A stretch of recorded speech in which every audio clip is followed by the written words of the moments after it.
Akwe, Nadasuisa Kampanayu Mashuna Tui Uskwa, Wachi Shinnecock, Wachi Pamanaki. My given name is Eileen Canoe. I'm Butterfly Woman. I come from the people known as the people of the Stony Shore. We are the Shinnecock people right in Southampton, Long Island, New York. We are considered first contact peoples, just like our relatives in the state of Virginia.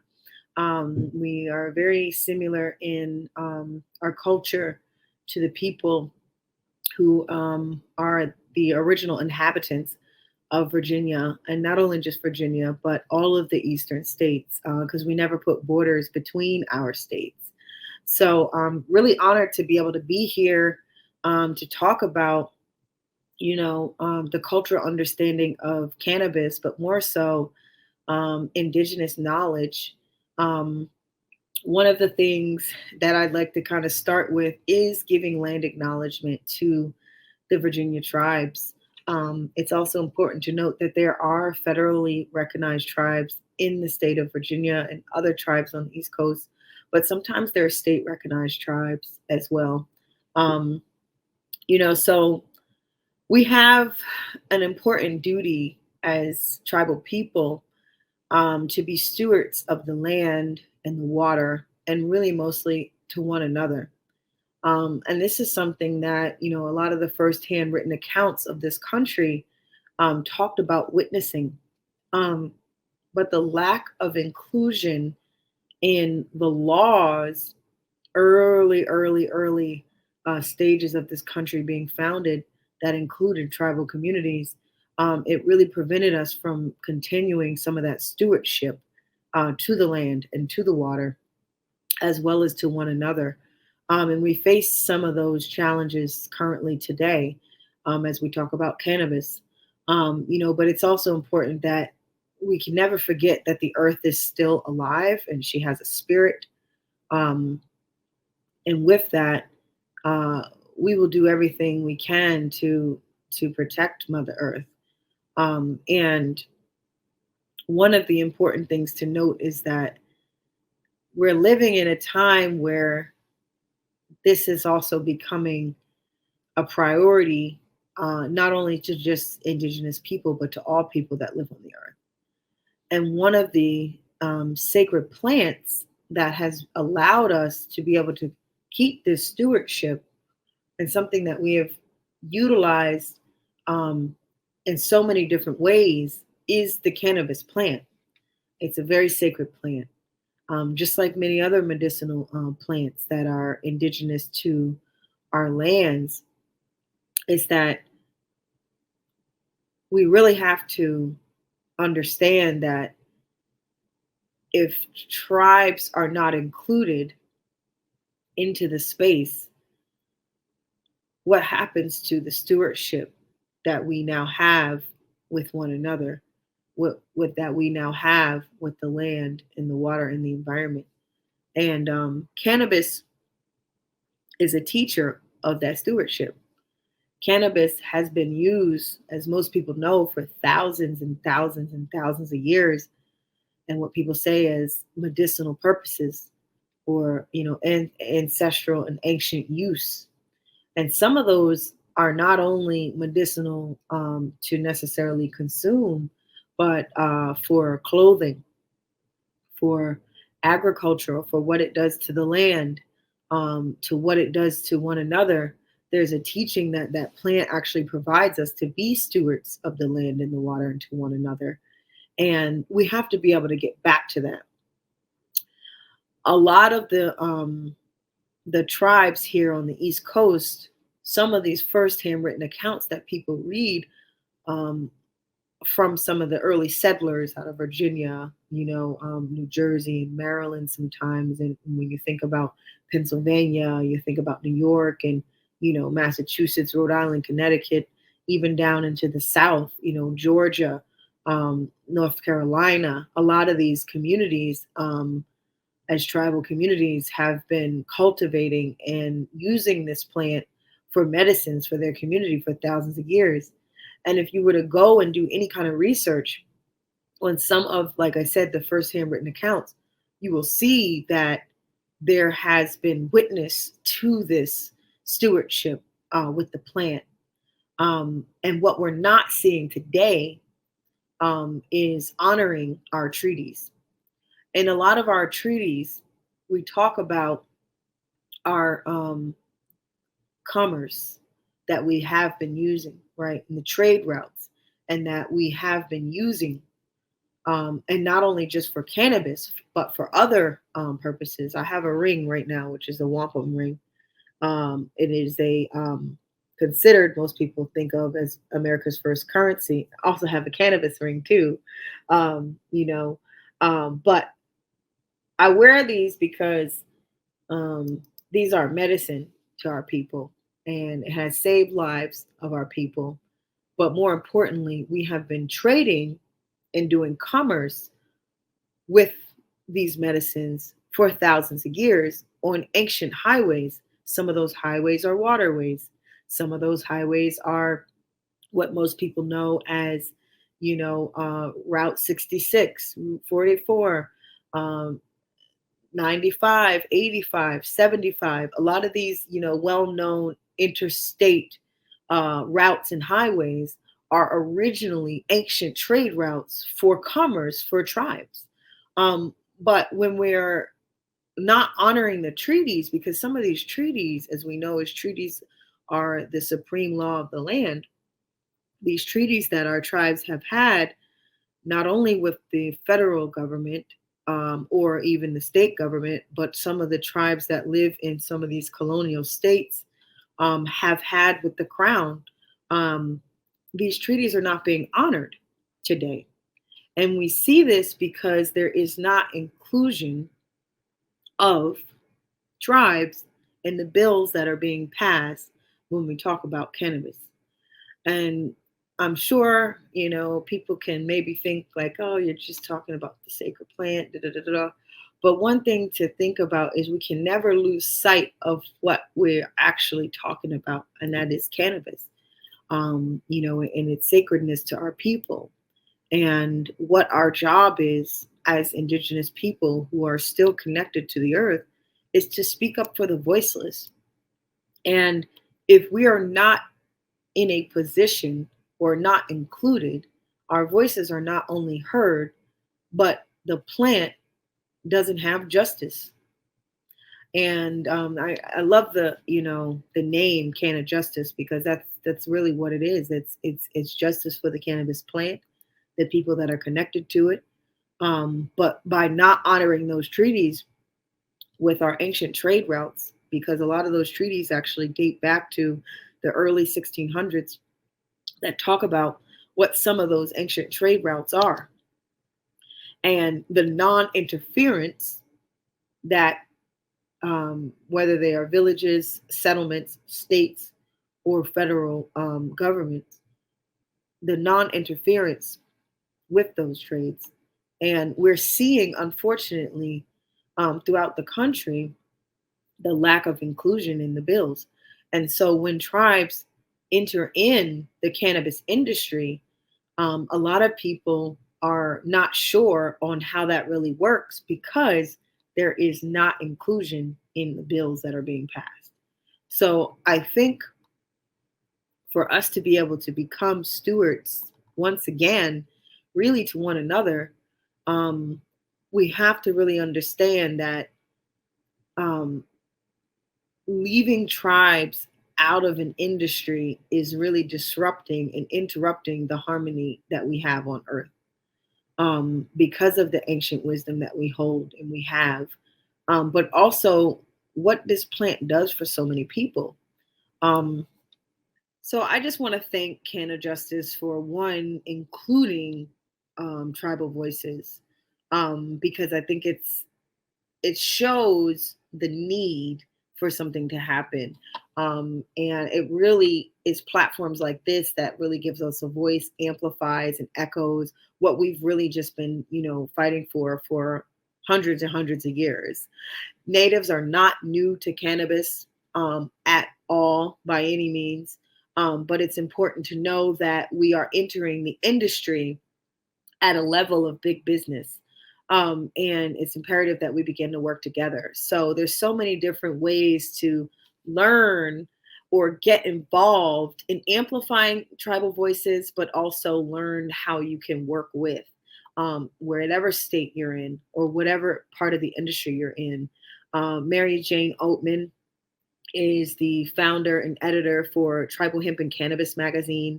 I would say that that is one of the best places to actually go and utilize as a resource to learn what's happening throughout Turtle Island. And then, of course, you can follow me on my Instagram. It's right here at Natui Usqua. But I'm also the managing director of our tribe's cannabis business, which is the Little Beach Harvest business. So you can visit that on Instagram and Twitter at Little Beach Harvest and learn more about us. But really, whatever state you're in, I would say www.native-land.ca. Type where you live and see what tribes are there and reach out to them to see how can you amplify their voices. And sometimes it might not be cannabis because we're not a monolith. Not every tribe is moving in the same speed and in the same direction with cannabis, and that's okay. But there are so many things that tribes can be included in, and it's important to think about the land in which you live and what tribal communities are still there. So thank you so much. Okay, and welcome everyone to our next session. This is Land Back, Indigenous Knowledge with Vanessa Bolin and Josh Fortune. I'm really excited to have them both. Thank you all for being here. Thank you. Thank you too, Leslie. I would love for you all to just do a very quick intro of yourself. Vanessa, I'll let you go first. Hi, Vanessa Bolin, Richmond Indigenous Society, founder of the Community Roots Garden, herbalist, and street medic. Thanks, Vanessa. I'm Joshua Shahi Fortune from the Rappahannock Indian tribe. I'm big into my dancing and my culture. I'm also an advocate for what we're here for today, and I appreciate y'all having me. Thank you so much. And Vanessa, at the beginning of our conference, you did provide a land acknowledgement. I wanted to also offer that space to you before as well as we move forward. Thank you so much. And again, I appreciate the opportunity to be here. I appreciate you doing a land acknowledgement. Do want to say that I'm coming to you today from occupied territory of the Pamunkey tribe. In Virginia, there were actually 30 tribes pre-colonization, and most of those were either killed, displaced, and were absorbed into other tribes. There are now 7 federally recognized tribes and multiple state recognized tribes that are here in Virginia today. There are actually 2 reservations that are in occupied Virginia. And I also want to take a moment to say that a land acknowledgement isn't just about whose land you're on, but it's acknowledging the land itself, the earth, our mother, as a living, breathing entity in and to of itself. And I acknowledge that everything we have comes from this earth. Even the air we breathe is because of the trees that grow on this earth, the food we eat that comes from this earth. So I want to acknowledge that the medicine that comes from the earth. Without this earth and taking care of it and acknowledging it and treating it with the respect it deserves, we're lost. Hopefully people can become connected to the land itself, even if you're not originally from this land, just connecting to the earth, because it is one big circle, one big round ball, and we are all on it together, no matter the way you see things politically or anything else. If we do not take care of this earth and treat it with respect, we're all doomed. Thank you so much, Vanessa. Thank you so much. And with that, I really appreciate that land acknowledgement, particularly as well as you bringing out the benefits of the land and how it is medicinal, and that really bringing up the conversation about THC, CBD, cannabis, and why you as a medic, as someone that is also spiritualist and really bringing us so much in the community, like what is your tie now to this plant cannabis? and in the larger conversation as we're legalizing, but like what brought you here? So I have worked in the healthcare industry as a medic in the back of an ambulance, also worked in a hospital, and I have seen how the medical industrial complex has absolutely demonized many natural remedies, especially THC, and how it has affected mostly Black and brown communities. If they come in, they do these blood workups and it comes back, oh, they got some THC in their system, and they are immediately dinged, and it is put in the notes that they are drug seekers. And that is not always the case. But what has actually brought us to this point in place? So back in 1937, this goes way back, and I know you already know this, Chelsea, but for those who don't know this, back in 1937, a man named Harry Anslinger, he was the first director of the FBN, the Federal Bureau of Narcotics, and he made marijuana illegal, even after talking to multiple scientists and doctors who said there is no adverse effects to this. And he made it illegal because it was being brought into this country by people coming up from South America into the States. And he said that it is the majority of Black and brown community using this, and it makes them forget their place in society. So that is a big, huge problem. So the way I got involved with THC is over the course of being in the allopathic world and seeing all these things and starting to do my own research, knowing that herbal remedies are the best thing to do. First, it's natural, it grows straight from the earth. It depends on what's in that earth, and the side effects are very few. So as I started studying more herbal medicine and learning the benefits of both CBD and THC, I started realizing that because of the criminalization of it, many people have been failed by the medical industrial complex. They have demonized and criminalized natural growing plant-based medicines on a lot of levels. But this one is particularly hard. Yeah. So, and what can I ask a little bit about how your own culture, indigenous knowledge, like how that weaves in to you bringing forth of why we actually have to use this plant other ways. We have to understand, like you mentioned, how it's affected our own communities and our communities that we're in solidarity with. So where is like your own like perspective coming from that's rooted with you and your ancestors? Like, how does that weave into everything that you just talked about, right? So that brings up a broader question and a bigger answer. Just so you know, these are my thoughts and the way I perceive things, so that indigenous people are not monolithic. We all have different thoughts and ideas. So my perception is that we're going to go back to pre-colonization here. So we live on a continent. You might hear people call it Turtle Island, anything. There were millions and millions of people here pre-colonization, millions of indigenous people that span from the very furthest south to the very furthest north. As this continent goes, there was trade systems, there were religions, there were multiple languages, there were, I believe, over 500 languages spoken on this continent. And we, myself, and many other indigenous people, we do not recognize the imaginary borders.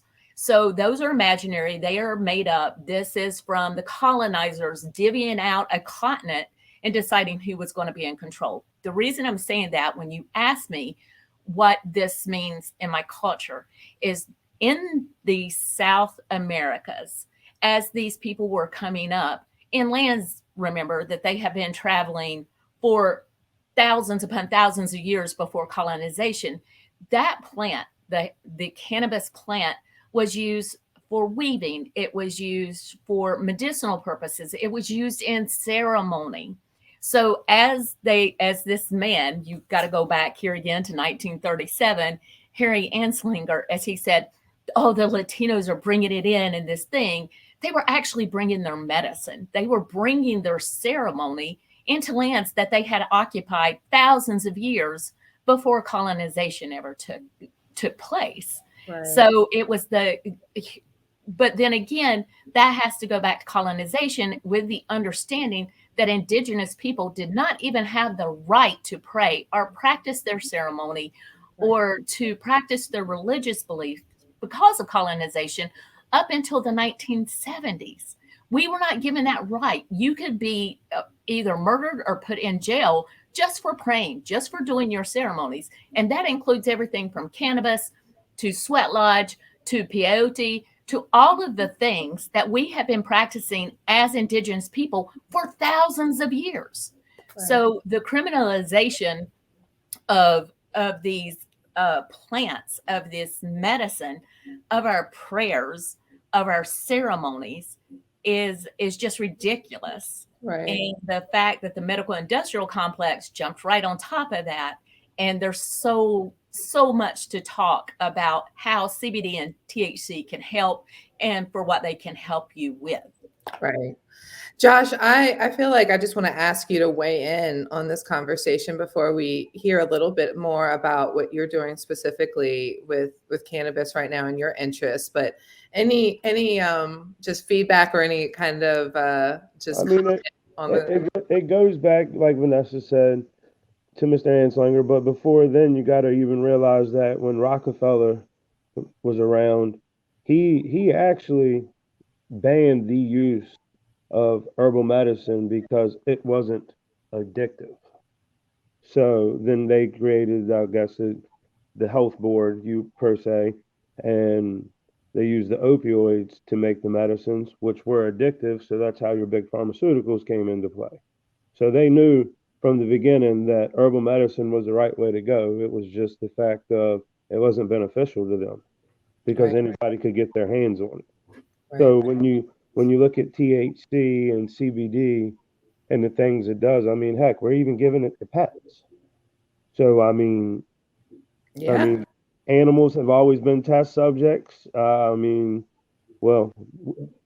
natives were test subjects before then, but once colonization hit, animals became test subjects, and we give them to them. So, I mean, there's a lot of beneficials to it. It's just the fact of what the government can profit from and what they can't. You know, what I'm hearing from both of you all is that there have been generations of knowledge that indigenous, that includes Native as well as even African folks, indigenous folks have been here that have been criminalized with this. But part of this knowledge that I know at Marijuana Justice, we're always learning and repeating as well, is just understanding who our oppressors are as well as we are doing this work. Because as you all are naming, you're just naming the people that have caused such barriers as we are continuing to bring in our legacy, truly. There's a lot of key factors that point to that if you go back in history and look at why the police were started. Once slavery was abolished, the police were formed to keep the Black and brown people under control. So when you jaywalked, said a cuss word, looked at a white woman, you were then put in what now is known as, to me, as legal slavery, which is the prison system. Of course. And that is the larger conversation of war on drugs. And so I would love to hear a little bit, Josh, from you about how the benefits now of how we're using the plants, particularly in your community, and what you all are doing right now, and what we should know about cannabis, particularly with indigenous tribes right here in the Commonwealth. What people have to realize is it is already legal for Native American tribes to grow marijuana on their land.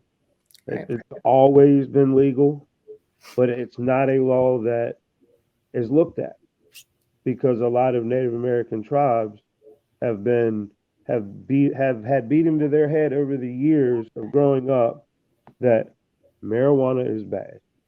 So they want to know parts of it. Right. So now the goal is to teach the elders that are in charge that, look, go back into history. look what we use these things for. We use THC for medicinal reasons. We use them for ceremony reasons. We took the plant matters and we made twines out of them, hemp ropes and whatnot. We could sit here all day and talk about what it's used for. But the key now is that things are changing and the laws are changing and it's getting legalized. There's many of job opportunities, training, education. It'll cut down on what the law says is a crime to transport, because if you can grow it in your house and you can grow and you don't have to go to X, Y, or Z to pick it up, you eliminate the chance of getting in any trouble. So there's a lot of beneficial factors to doing it, and it would help the native communities because they have access to their own medicines. They have training and jobs that would be available because it's not a one-man show. Right, right. So are you saying that, can you talk a little bit about your tribe, what you all, the conversations that you all are having? Are you all interested or actively growing cannabis, and how are you all using that right now?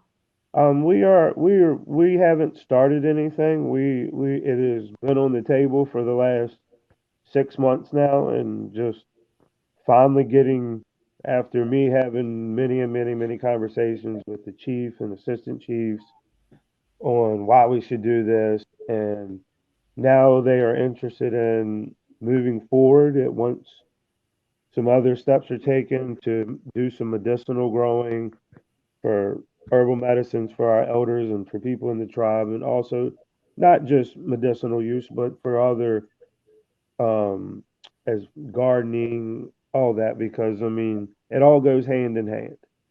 You know, you're growing medicinal, you're growing tomatoes. It's all the same process. And what about for commercial use? For what are those conversations looking like? And I is mean, that I have suggested to just jump right in and go for the commercial because that's where the money's at. But I think they're going to want to start small and just see how it goes.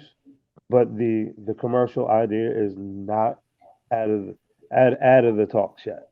Mm-hmm, mm-hmm. Can I add to what Josh just said?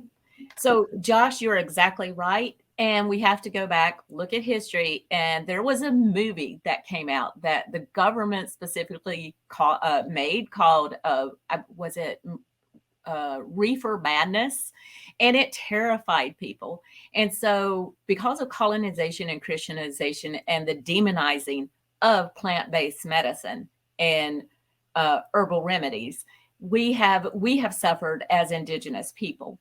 And once we start decolonizing Indigenous minds that have had to assimilate, forced into assimilation across the board and across the continent to survive, once we start that decolonization process, then we can bring it back around so that we can benefit from medicine that's always grown on this continent and that has been used for thousands of years.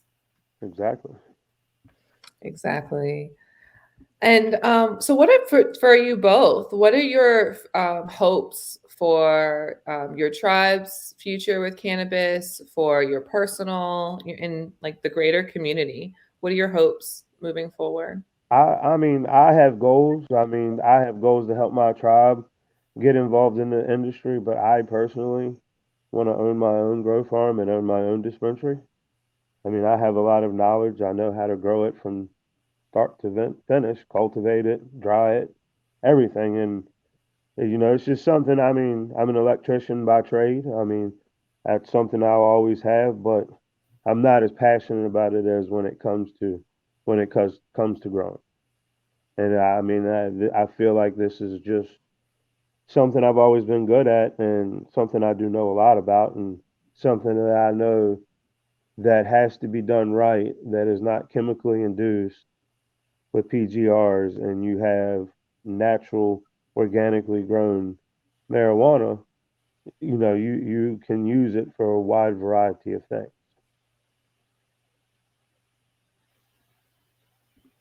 That's right. That's right. And Vanessa?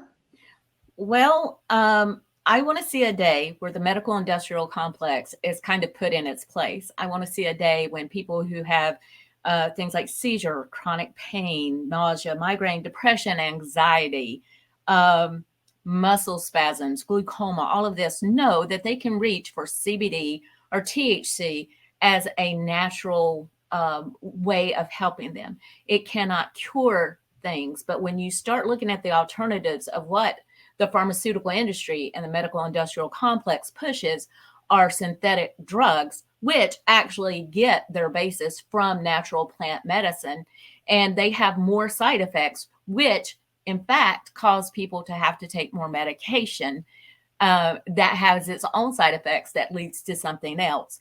I want to see people educate themselves. I want to help educate people that there are natural remedies in this world, and THC and CBD has been demonized when in fact it can help so many people. It can be life-changing, especially for people who have certain kinds of epilepsy. It can stop a seizure in its track. I want to see our people be able to grow this. Black and brown communities grow and take over and not allow the pharmaceutical industry or the government to control who can grow CBD and THC, who can grow these hemp plants. I want to see our people prosper off of a system that has been oppressive and who has held us down and demonized us. And it would be a fair exchange of the things we've had to put up with for a very long time.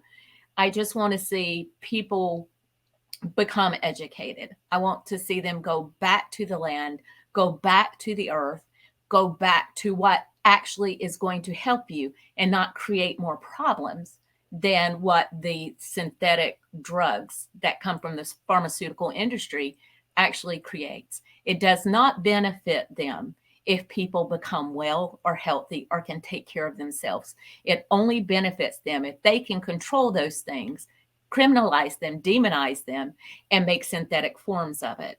Once we learn how to take care of ourselves from what we are given from the earth, the better off we're going to be as a human race across the board.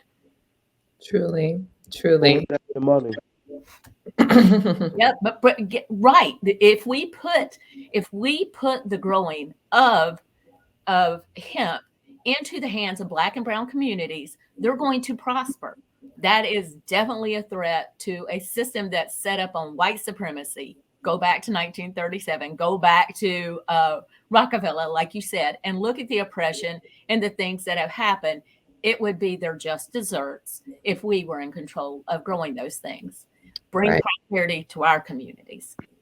That's right. And we can go back. One story Marijuana Justice tells, particularly with Rise for Youth, just talking about how this is generational, is even 1619. We tell the story of when the Africans were trafficked here, right here, natives came and really taught them how to use it from our land. We taught them, Africans taught folks. It was that shared knowledge, and the oppressor did not like that. And so many of the hemp cannabis crops were burned, and that's why we grow a lot of tobacco around here. And so it's understanding what autonomy this can bring with this particular plant, what agency this brings, and particularly even solidarity in our past and Black and brown communities.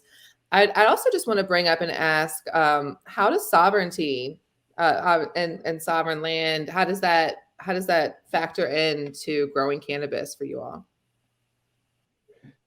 I mean, it helps, but I mean, people have to understand, just because you're a federally recognized tribe and you have sovereign land, there's still a lot of underlying laws to that. You don't own the deed to the property still, let's put it that way. So you're still playing by their rules. I mean, you have to play by their rules. I mean, but at the end of the day, I guess I've been growing for, I don't know, 14 years now, 15 years. I guess now I just finally become a non-criminal of doing it, I guess. And it's sad that a natural herb plant that I've used to help with my ADHD that I suffer from real bad, that I don't have to take Adderall or Ritalin or things of that nature, that I can just smoke marijuana and I'm fine. Like my brain just calms down. So this has been my way of helping myself for a long time now. And this is the way I plan to continue helping myself. And I want to add that with sovereignty. So so thank you, Josh, for pointing out we still don't own the deed to the land.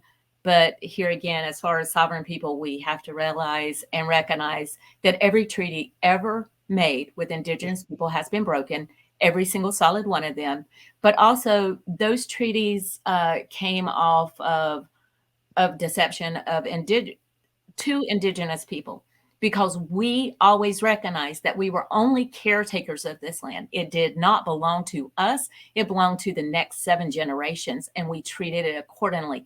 We had no concept and thought it was foolish for colonizers to think they could own the land. When we go back, honor, here again, the earth as a living, breathing thing, we have colonizers and this whole system that has basically enslaved the land. Like set it free. Let us be truly sovereign people. Let us have control and do the things that we need to do to make our people healthy again, because the oppressive system that has been set up has made many of our tribes, many of our people sick. Well, that's why these big time corporations under the radar always try to pay the tribes off before they can get involved and have their say in it. So that's why, like Dominion, I mean, places like that will shell out millions of dollars. I mean, granted, I get it; it's a lot of money for them to shell out, but look at the return and what they're going to make profit from it. What else are you all working on before we get out of here? Is there anything interesting that you want to share with folks that are here? No, just steadily trying to. I'm working on doing some breeding in the marijuana field of creating some new strains and stuff. So that's what I'm going to try to get into. Great. Vanessa? And I am still doing things with Richmond Indigenous Society, planning events for the future, but really focusing on the Community Roots Garden. Hopefully this year we will have some beautiful hemp plants growing, expanding that garden, just free food, healthy, organic, no chemicals, and in really rich soil, just free food to free the people. Like I believe in taking the power away from the people that think they're in charge, because if we feed people, if we can give them free food, free medicine, that's half of our battle won right there. Absolutely. Just, constantly trying to knock down those brick walls that have been put up against Black and Brown community. Right. And, I just also want to lift that we're talking so much outside of these complexes, because we understand that the medical industry and all these other industries are continuing to just criminalize our communities. And so we are really trying to work outside, speak outside of that, and imagine what that looks like outside of that, so we can build it. And so when people are like, well, is it legal, illegal? What does this mean? It's like, this is how we are building with that. And we need to protect our communities that understand and have that knowledge and have been doing this for a long time. So I really appreciate both of you all for being here today. One last time, just share your name and how folks can follow you. Josh, go first. Josh Fortune. You can follow me on Instagram. It's NATVBUDZ, Native Buds. Thanks, Josh. Vanessa?